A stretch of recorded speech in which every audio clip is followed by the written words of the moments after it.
Today I begin a new life. Today I shed my old skin which hath too long suffered the bruises of failure and the wounds of mediocrity. Today I am born anew, and my birthplace is a vineyard where there is fruit for all. Today I will pluck grapes of wisdom from the tallest and fullest vines in the vineyard, for these were planted by the wisest of my profession who have come before me generation upon generation. Today I will savor the taste of grapes from these vines, and verily, I will swallow the seed of success buried in each, and new life will sprout within me. The career I have chosen is laden with opportunity, yet it is fraught with heartbreak and despair. And the bodies of those who have failed, were they piled one atop another, would cast a shadow down upon all the pyramids of the earth. Yet I will not fail as the others, for in my hands I now hold the charts which will guide me through perilous waters to shores which only yesterday seemed but a dream. Failure no longer will be my payment for struggle. Just as nature made no provision for my body to tolerate pain, neither has it made any provision for my life to suffer failure. Failure, like pain, is alien to me, to my life. In the past I accepted it as I accepted pain. Now I reject it, and I am prepared for wisdom and principles which will guide me out of the shadows into the sunlight of wealth, position, and happiness, far beyond my most extravagant dreams, until even the golden apples in the garden of Hesperides will seem no more than a just reward.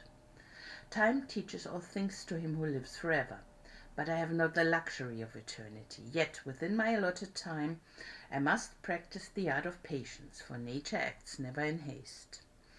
To create the olive, king of all trees, 100 years is required. An onion plant is old in 9 weeks. I have lived as an onion plant. It has not pleased me. Now I would become the greatest of olive trees, and in truth the greatest of salesmen. And how will this be accomplished? For I have neither the knowledge nor the experience to achieve greatness, and already I have stumbled in ignorance and fallen into pools of self-pity. The answer is simple. I will commence my journey unencumbered with either the weight of unnecessary knowledge or the handicap of meaningless experience. Nature has already supplied me with knowledge and instinct far greater than any beast in the forest, and the value of experience is overrated, usually by old men who not wisely and speak stupidly.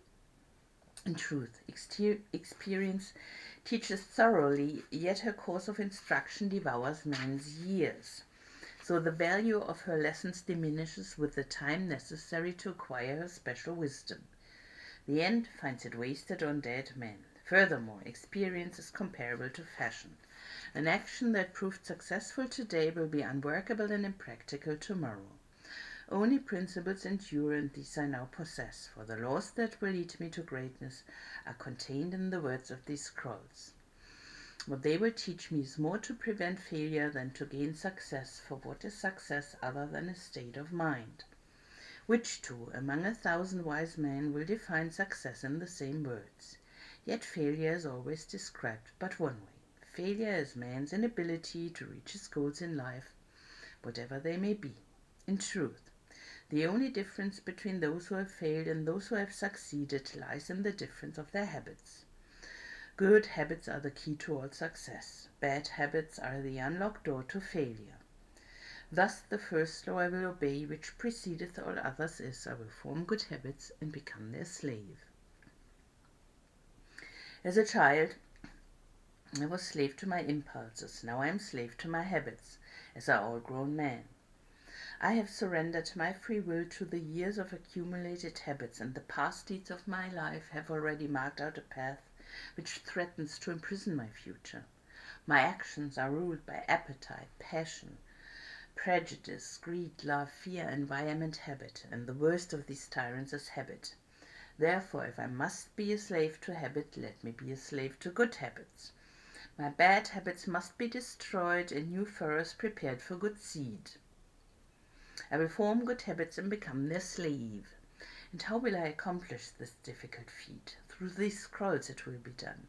For each scroll contains a principle which will drive a bad habit from my life and replace it with one which will bring me closer to success. For it is another of nature's laws that only a habit can subdue another habit. So in order for these written words to perform their chosen task, I must discipline myself with the first of my new habits, which is as follows. I will read each scroll for 30 days in this prescribed manner before I proceed to the next scroll. First I will read the words in science when I arise. Then I will read the words in science after I have partaken of my midday meal. Last I will read the words again just before I retire at day's end, and most important on this occasion, I will read the words aloud. On the next day I will repeat this procedure, and I will continue in like manner for 30 days. Then I will turn to the next scroll and repeat this procedure for another 30 days. I will continue in this manner until I have lived with each scroll for 30 days and my reading has become habit. And what will be accomplished with this habit? Herein lies the hidden secret of all men's accomplishments.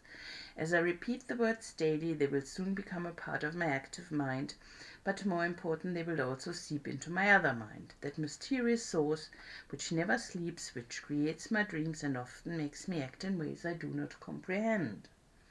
As the words of these scrolls are consumed by my mysterious mind, I will begin to awake each morning with a vitality I have never known before.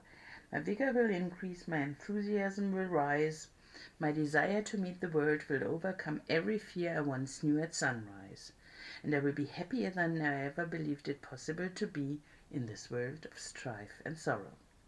Eventually I will find myself reacting to all situations which confront me as I was commanded in the scrolls to react.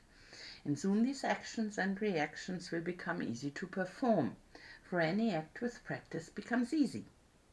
Thus a new and good habit is born, for when an act becomes easy through constant repetition, it becomes a pleasure to perform, and if it is a pleasure to perform, it is man's nature to perform it often. When I perform it often, it becomes a habit, and I become its slave, and since it is a good habit, this is my will. Today I begin a new life, and I make a solemn oath to myself that nothing will retard my new life's growth. I will lose not a day from these readings, for that day cannot be retrieved, nor can I substitute another for it. I will not break this habit of daily reading from these scrolls.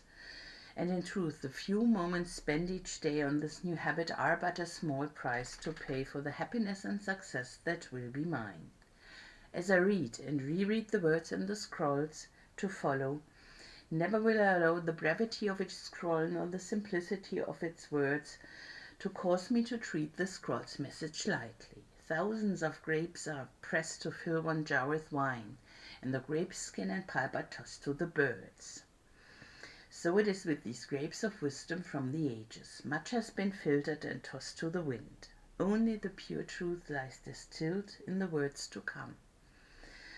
I will drink as instructed and spill not a drop, and the seed of success I will swallow. Today my old skin has become as dust. I will walk tall among men, and they will know me not, for today I'm a new man with a new life.